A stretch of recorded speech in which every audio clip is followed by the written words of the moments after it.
பேப்பரில் கேட்டிங்க, நியூஸ் பேப்பரில் பண்ணலாமா? பேப்பரில் பேங்கிள் பண்ணுங்க அக்கா. பண்ணலாமே, ஈஸி தான். நீங்கள் கூட இதை ட்ரை பண்ணலாம். ஸோ ஃபுல் வீடியோ பாருங்கள். எப்பயுமே நான் இந்த மாதிரி சேலஞ்ச் வீடியோ போடும்போது ஒரு சில பேர் அவங்களோட சஜஷன் சொல்லுவாங்க. இந்த மாதிரி இந்த கலர் கொடுத்துருந்தா நல்லாயிருக்கும், இந்த மாதிரி இந்த டெக்கரேஷன் பண்ணியிருந்தா நல்லாயிருக்கும்னு சொல்லிட்டு.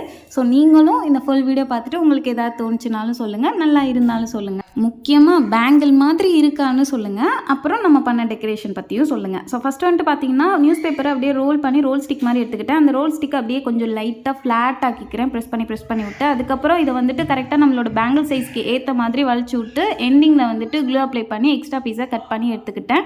நெக்ஸ்ட்டு வந்துட்டு இது அப்படியே போட்டோம்னா நமக்கு நியூஸ் பேப்பர் பேங்கிள், ஆனால் அது பேங்கிள்னு சொல்லிக்க முடியாது. ஸோ அதனால் இதுக்கு மேலே டெக்கரேஷன் தான் ரொம்ப முக்கியம். நான் வந்து ஃபஸ்ட்டு ஒரு பெயிண்ட் பண்ணிட்டு அதுக்கு மேலே வந்து ஷிம்மர் பவுடர் போட்டு விட்டுக்கிட்டேன்.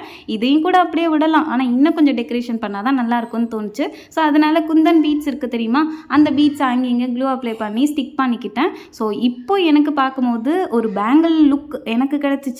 ஸோ உங்களுக்கு பிடிச்சிருக்கா? ஒரு பீகாக் தீமில் பண்ணியிருக்கோம். ஸோ உங்களுக்கு பிடிச்சிருக்கா? இதில் ஏதாவது சேஞ்சஸ் பண்ணியிருக்கலாமா? இல்லை பரவாயில்ல, ஓகே, நல்லா தான் வந்திருக்கு, பேங்கிள் மாதிரி இருக்குது அப்படின்னு தெரியுதா அப்படின்னு சொல்லிட்டு இதுக்கு ரேட்டிங்கும் கொடுங்க முடிஞ்சா. இது டக்குன்னு பார்க்கும்போது எனக்கு நியூஸ் பேப்பர் ஃபீலே வரல, அந்தளவுக்கு எனக்கு ரியலாக தெரிஞ்சிச்சு. இதை நானே போகக்கூடாது. ஸோ நீங்கள் எப்படி இருக்குன்னு சொல்லுங்கள், நல்லா இல்லைனாலும் கமெண்ட்டில் சொல்லுங்கள். உங்களுக்கு பிடிச்சிருந்துச்சுன்னா அப்படியே லைக் பண்ணிடுங்க.